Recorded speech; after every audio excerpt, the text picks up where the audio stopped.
Cəlal müəllim haqqında orta məktəbdə oxuyan vaxtı rəhmətli tarix müəllimimiz Bəhmən müəllimini eşitmişdim. O vaxt onun o zatın belində əsərinin jurnal çapından bizə məsləhət verirdi ki, oxuyasınız.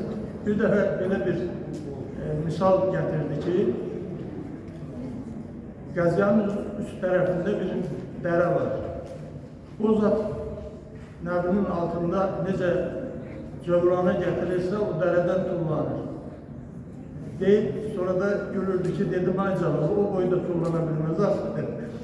Dedi ki, bunun da bu bədii bir obraz kimi əhəmiyyəti var. Sonra həmin dərəni adım öyrənəndə bildim ki, həmin dərənin adı Qaravun dərəsidir. Qəziyanlılar yaxşıdır. Amma Cəlal müəllimlə sonradan görüşən vaxtı o rayonda həmişə kənd haqqında verilişlər çəkirdi televiziyada. Bir jurnalist kimi rayona gələndə mənlə kəndlərə gedirdik, fermalara, əmək adamları ilə görüşlərə gedirdik. Sonra da öyrəndim ki, həmin kəndin adı Qarahun demək.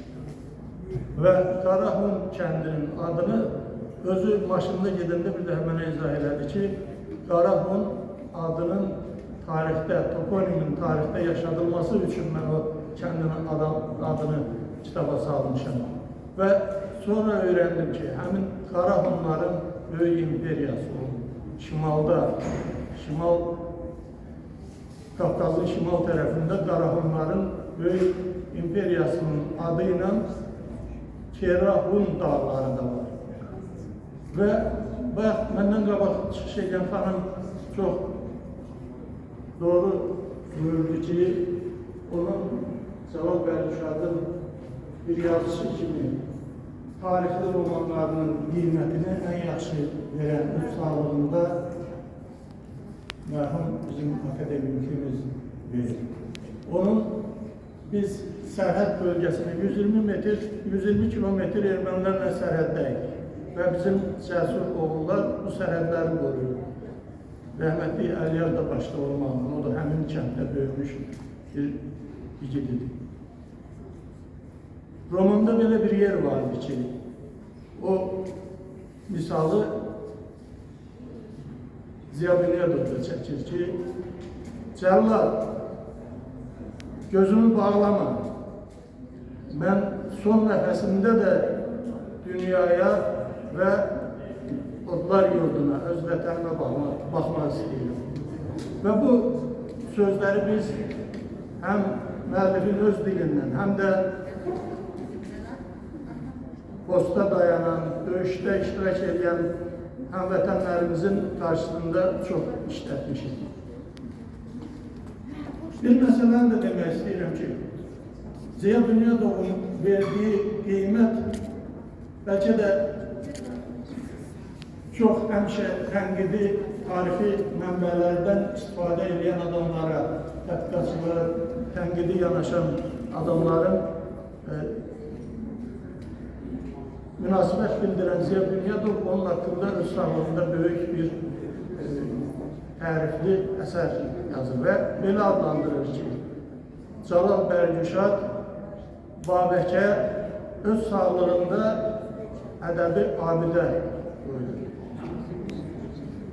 Və demək istəyirəm ki, burada tədqiqat institutunun işçilərindən, yazarlardan, jurnalistlərdən iştirak edildiyine görə demək istəyirəm ki, biz müharibəni əməli şəkildə utsaq da ideoloji mübarizə hələ də davam edir. Diqqətinizi yönətmək istəyirəm, Güntay adlı bir müəllifin Cənubi Azərbaycandan, Azərbaycan dilində yazan, Fars mənşəli bir müəllifin yazısına ki, Babək Azərbaycan qəhrəmanı deyil və Türklər Babəki məğlub eləmək üçün xilafətə qoşulub və xilafət qüvvələri ilə Babəki məğlub ediblər. Bu o deməkdir ki, Babəkin yaşadığı dövrdə hələ Azərbaycana Türkler gelmemişler. Yani bu vatan bizim değil. Sonradan bu vatan Azərbaycanın, Azərbaycan Türklərinin oldu. Həmin müəllifin əsərini oxumaq istəsəniz, Güntayın axtarışını versəniz, orada çox belə ermənilərin Azərbaycan 11-ci əsrdə gəlib deyə bizim tədqiqatçıların, tarixçilərin elədiyi səhvləri təkrar edən yazılarından istifadə edərək bu mövzuda yazılar edir.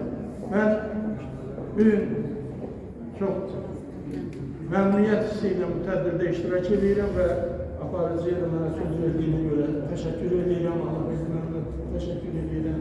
Siz sağ olun, minnətdarım. Bu dəyərli tədbirə görə əziyyət çəkənlərin hamısına təşəkkür edirəm. Sağ olun, minnətdarım. Biraz da belə bir fikir səsləndir.